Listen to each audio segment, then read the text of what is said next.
Indiana Fever front office is in serious trouble for revealing some major information. The Indiana Fever have been caught in one of the most humiliating scandals in professional basketball, and Caitlin Clark is right in the middle of it. Imagine a franchise raking in millions from record-breaking ticket sales, merchandise, and TV ratings, yet admitting they don't even have a scouting department. Zero, none.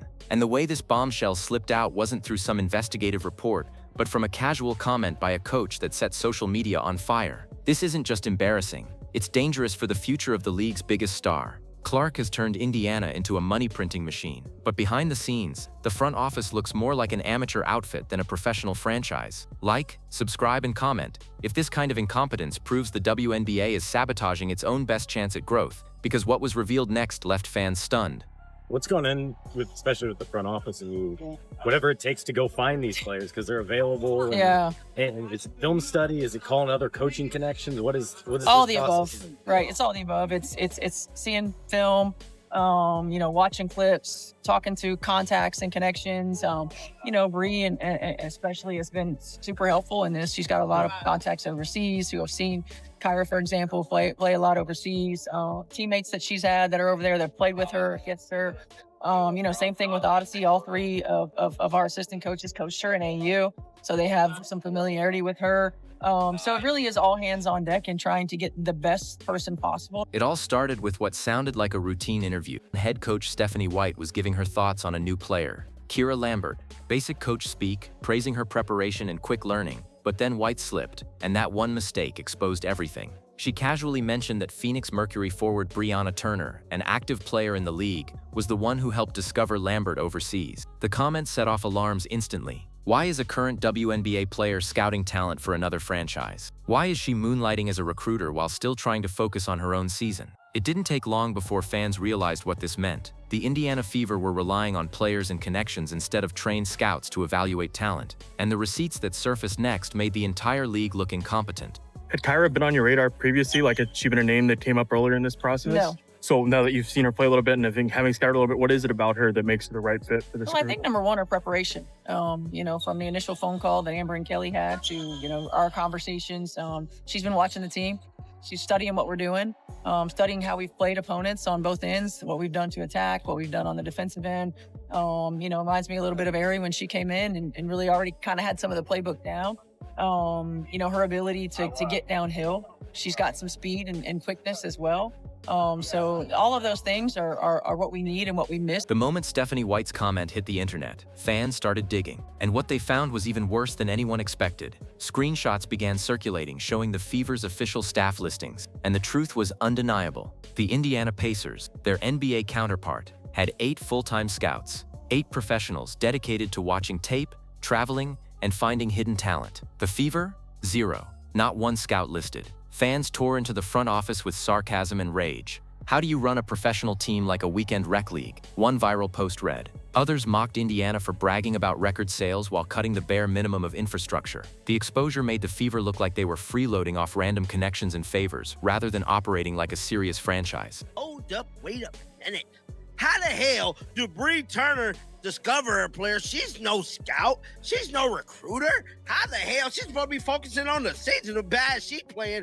Y'all got Bree Turner scouting players. But the real irony came when people remembered who made all this possible. Caitlin Clark. And that's when the scandal turned from comedy to something far more serious. 2 years ago, the Indiana Fever were dead last in attendance, struggling for relevance, and treated as an afterthought. Then Caitlin Clark arrived, and everything changed overnight. Games that once couldn't fill half the arena suddenly sold out. National broadcasts broke viewership records. Merchandise sales spiked by over 300%. Clark turned the Fever from a financial drain into the most valuable property the WNBA had.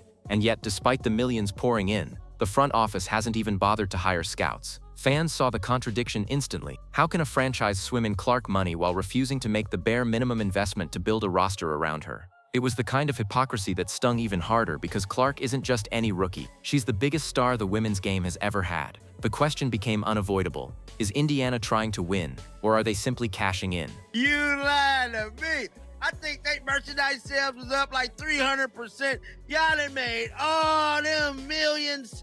Oh, there's millions off CC effect. The scandal wasn't only about incompetence. It exposed something deeper and far uglier. Brianna Turner, a black player, was suddenly the one doing unpaid extra labor, scouting talent overseas while the Fever pocketed millions off Caitlin Clark's stardom. That dynamic hit a nerve online. Clark's popularity was driving record profits, but the league was leaning on players of color to plug holes in a system too cheap to invest in itself. It looked less like a front office strategy and more like exploitation dressed up as collaboration. Fans began asking hard questions. Why should Turner be tasked with scouting instead of focusing on her career? Why does the WNBA keep demanding higher salaries and more respect while refusing to handle the basics? The anger kept growing. But this wasn't just about Indiana anymore. Because once people started looking around the league, the Fever's embarrassing oversight was revealed to be part of a much bigger WNBA problem. When fans started digging beyond Indiana, the picture got even worse. The Fever weren't alone in skipping the basics of professional scouting. Other franchises, including the Chicago Sky and Minnesota Lynx,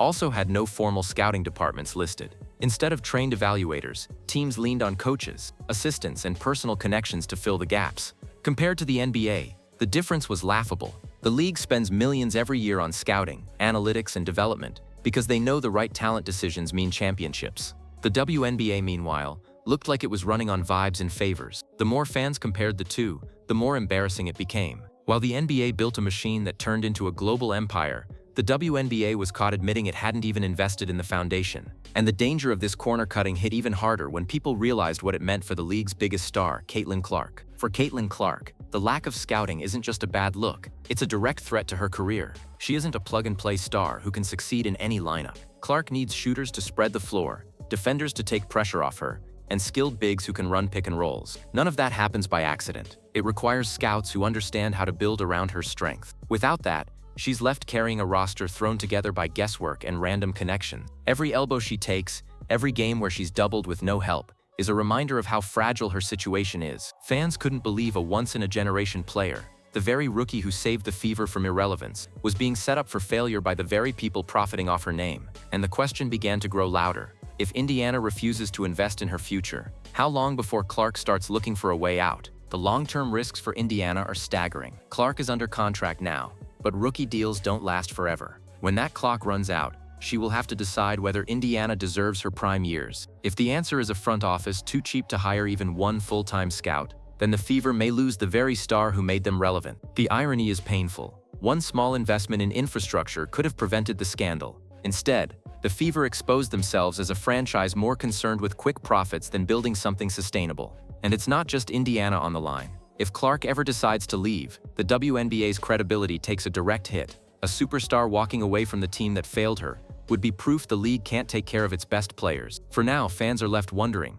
will Indiana finally act, or will Clark's career become the price of their negligence? The Indiana Fever have been caught red-handed, and the timing couldn't be worse. They've taken the most valuable player in women's basketball history, cashed every check her name brings in, and surrounded her with a front office that doesn't even meet the bare minimum standard of professional sports. No scouts, no plan, no real commitment to building around Caitlin Clark. What started as a slip in a coach's interview spiraled into a full-blown scandal that embarrassed not only the Fever, but the entire WNBA. Because when the spotlight is this bright, every flaw shows. And right now, the league looks more like it's running a side hustle than a billion-dollar enterprise in the making. Fans see it, analysts see it, and eventually Clark herself will have to decide if Indiana is where she can build a legacy, or if she'll need to find an organization that takes winning as seriously as she does. Like, subscribe, and comment if this proves the Fever front office is sabotaging their own star before her career even begins, because the longer they delay, the bigger the damage will be.